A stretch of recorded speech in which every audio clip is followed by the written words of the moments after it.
3.5 million people all jostling for space in this sprawling metropolis, London is not for the faint-hearted. And if you find your city dwelling is feeling a little bit cramped, then you'll want to stay tuned as we knock down walls and create extensions in a completely different way. Welcome to my flat pack home. The show that waves goodbye to featureless prefab blocks and welcomes today's fabulous flat packs, which are design-led, engineered buildings of the future. They not only cost less but are constructed in less time. From garden offices to oak-framed manor houses, there's a myriad of designs from which you can take your pick. In this show, we meet high flyers Neil and Marilena, a couple ready to knock down walls to get what they want. Looks like a bomb site, but it's a happy bomb site.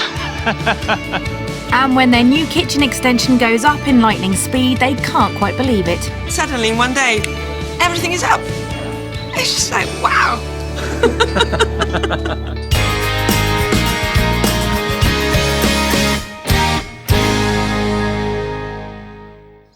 This is the London suburb of New Malden, and these Victorian houses were built at a time when having a bath meant a tin tub on the scullery floor and going to the loo was an alfresco experience. They have stood the test of time, but not without an awful lot of modification. And the couple I'm on my way to meet are about to take on a challenge of Victorian proportions. Busy urbanites Marilena and her partner Neil staked their claim on a small part of London's much sought-after real estate just over a year ago. Well, it's a typical Victorian terraced house with a side return. And you think, what do you do with this space? So, of course, you know, it's a perfect candidate for extensions. And there was an obvious area to the back of the property that was in need of a major overhaul. It doesn't house everything we need in the kitchen. For example, the fridge freezer, which is quite big, is actually in the dining room, so not very convenient. So it made complete sense to push out the footprint in every direction possible. So this wall's going, and we're going to extend along this party wall here, 3 metres. So just before this manhole cover here, we step in by 1.5 metres, and we go out for another 3, which will take us to about here. And then we're going to have 3 metres of decking over here, so a nice little patio area. The new extension will give Neil and Marilena a much-needed and welcome extra 21 square metres. The kitchen will be resited into what was the side return, allowing space for a downstairs toilet, but the flat pack element will be a new entertaining area to the back of the extension. The flat pack part of this build will only take a matter of days, but there's a lot of work to be done before they get to that stage. The first process will be demolition. The kitchen will be going, so for a while we have no kitchen. It will take an estimated 16 weeks to turn Neil and Marilena's galley kitchen into a sleek, spacious kitchen diner. A significant amount of the budget has gone on the foundations and the steelwork used to shore up the back supporting wall. £13,900 in all. The flat pack kit is the cheapest part, coming in at £5,300. And the bifolding doors and labour costs to get the build to completion took the lion's share at £28,600, making a grand total of £47,800. If they were to build the extension in bricks and mortar, it would have cost them roughly £6,000 more, so they've made a tidy saving. It's only week 2 of the build, and with the heavy-duty steels in place, the existing brick supporting walls are dispensed with. That's very nice indeed. Nice controlled bit of demolition, lads. Wow, big difference. So today all this will be cleared, and we get the concrete down tomorrow. Be a nice blank slate. Actually, it all started for me last week when we had the concrete over pretty much everything. For me, that was when I started seeing it coming together. And now we're going to get walls as well. Ooh. Building an extension using SIPs, or structurally insulated panels, is a relatively new thing. And I'm curious to see how and why Marilena and Neil came to this decision. Now, you guys are doing something that's quite unconventional, because you have a very conventional Victorian house, but your extension that you're building is a flat pack, and most people go down the route of a conventional brick-built one. Why have you chosen the flat pack route?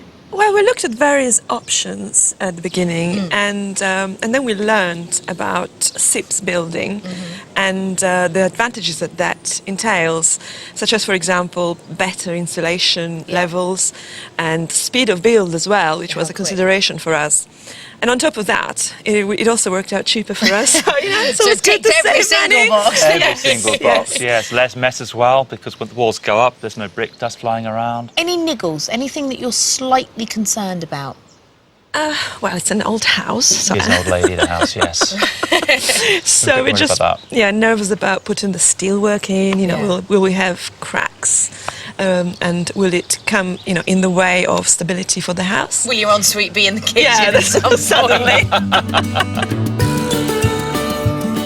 After what's felt like a lifetime of muddling through in a rigged-up kitchen, and after many meals out, it's 8 weeks into the project, and Neil breathes a sigh of relief as the SIP panels finally arrive. It's amazing, this is our new extension on the back of a lorry. It's amazing. It's like a kit. It comes with a book of instructions to assemble it. Happy days. From here on in, the build will really start to take shape, with the extension going up in just a matter of 2 days. The kit company, Buildings for the Future, have provided their own dedicated project manager who is seeing the build through from start to finish.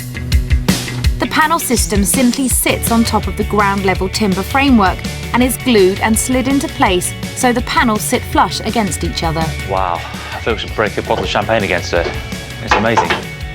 Although a SIP panel and a standard cavity brick and block wall have the same insulation value, a SIP panel is 12.5 centimetres thinner, giving Neil and Marilena a valuable extra 25 centimetres of space. John, we have to take it back. Sorry, there's a footprint on it. Well, it's a feature. Feature. Oh, boom, boom. Yeah. With the final wall panel in place, there's just one job of the day left to do. We've been at it for 6 hours. We've got the walls up. We've still got the roof to put on. If we can get the roof on over the kitchen area and sheet it up, we'll be very happy for the weekend and I can go home smiling. The roof of the extension is also constructed of SIPs panels, creating a warm, pre-insulated ceiling. There's been so much preparation, so many months, and even just the foundations have taken such a long time. And then suddenly, in one day, everything is up. It's just like, wow.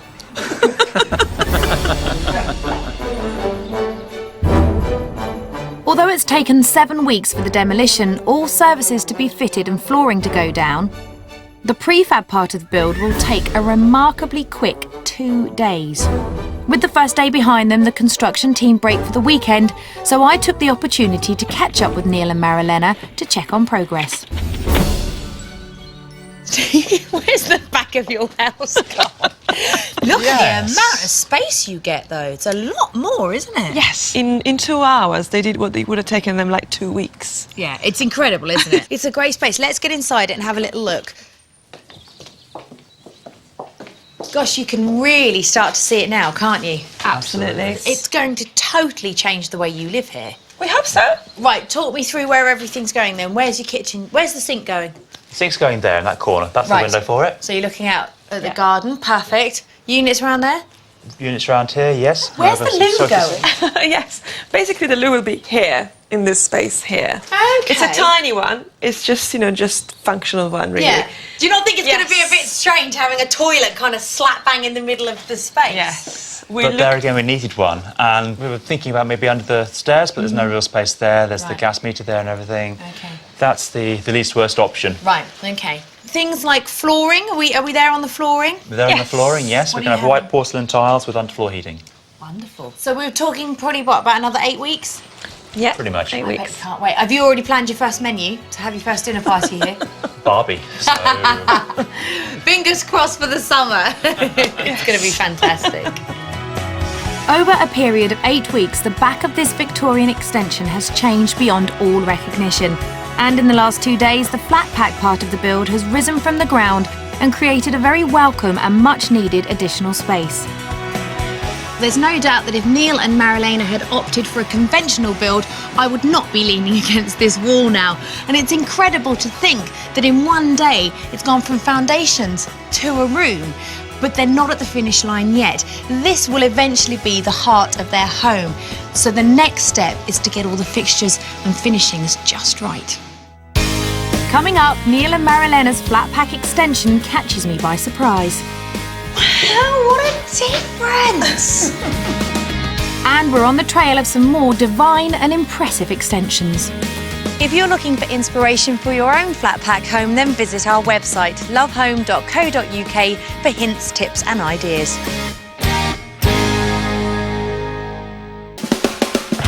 Working couple Neil and Marilena bought this pretty Victorian terrace house in southwest London just over a year ago. Having spent £350,000 on the house, they set aside just under £50,000 to extend the back of the property. Kitchen is very small in this house, unfortunately. It doesn't house everything we need. It's been 11 weeks since they tore apart their kitchen and smashed down the back of their home, leaving the ensuite precariously held up by stilts. It looks like a bomb site, but it's a happy bomb site. Reconfiguring the kitchen and adding plumbing for a downstairs toilet has taken the time, but the flat pack element of the build took an impressive 2 days to go up. Everything is up. It's just like, wow. Back in southwest London, Neil and Marilena's extension is in the home straight. It's week 14 and the exterior walls are being fixed with a wire mesh, so the render has a surface to grip onto.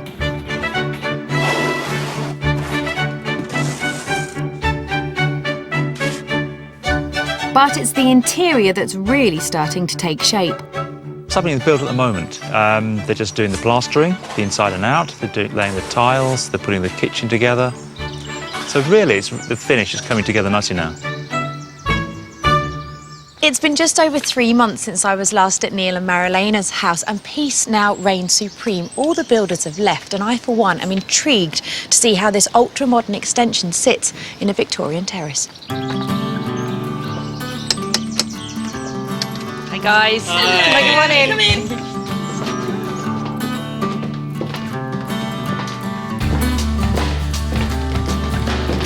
Wow.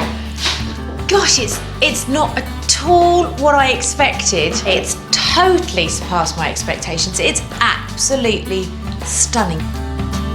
The original galley kitchen and separate dining room that housed the fridge freezer are long forgotten. And in the meantime, the space has been completely opened up, extended, and in its place, an open plan, thoroughly modern living space has been created.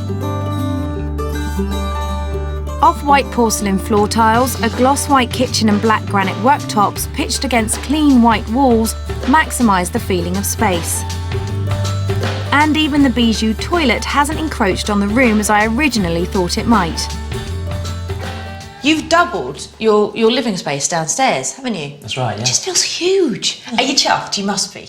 Thrilled, we're thrilled. The beauty of it is that it's really delivered on the potential that we had envisaged for the house when we first bought it, because we bought it because we thought this can be extended and improved, and we always felt that the downstairs needed a bit more room, breathing room, and it's delivered on all fronts for us. So we've got the house that we dreamed of.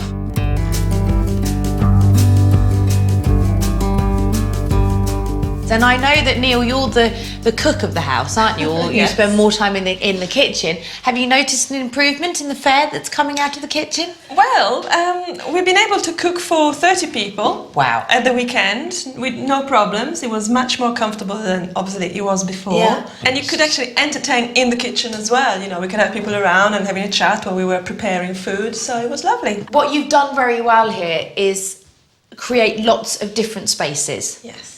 And that, I think, works really well. Because this bit isn't the flat pack. This is part of your existing house, isn't it? That's the flat pack bit, isn't it? Let's go and have a little look. It's lovely. And it's so strange to think that this is a flat pack and not a conventional build, because you're so used to seeing Victorian houses that have these extensions, but they're bricks and mortar. This doesn't feel any different at all. And I think people's preconceived ideas of flat packs is that they're going to be really flimsy and they're just going to have this sort of swaying room at the back of your house. It's incredible, isn't it? It's so strange to think that if you hadn't gone down the flat pack route, we would still be standing in rubble, wouldn't we? Pretty much, yes. Yeah. Have you got anything in here that you love? I bet those are going to be something. Here, just sitting here, just on the settees and watching the garden. It's lovely. Can we please have a demonstration of the bifold? Oh, yes. No tour would be complete without one. It's one of the things that we enjoyed the most about the new build. And have you had much opportunity to have them open? Because All the time! fabulous. Absolutely wonderful. Opening up the space to the back makes all the difference and literally brings the outside in. The back of the house has changed beyond recognition. The flat pack element of the build has pushed the extension out 3 metres into the garden, making room for an additional entertaining space. The back of Neil and Marilena's house has been torn down and rebuilt, and they've successfully married a Victorian terrace with an impressive flat pack extension. Although the kit part of the build went up in 48 hours, it's taken a total of 21 weeks, a little longer than they'd originally anticipated. In terms of the schedule, I know that you did go over by quite a few weeks. Why was that? Partly the foundations were a bit trickier than anticipated, and partly because the building inspector had never seen a building of this type. So he kept coming back, first of all, for so many times. And every time he would add to his requests. Right. So that, that took time. You had a budget of 50,000. Did you manage to stick to it, or did we just nudge over a little bit? Almost bang on. Really? Brilliant. We had some minor changes that we requested, but it didn't go up significantly, which is good. Would you embark on something like this again? Are you now flat pack converts? Absolutely, yes. But give us a bit more time. Just live in this one for a little while first. But overall, a huge success. Totally, we're very happy with it and we would do it again.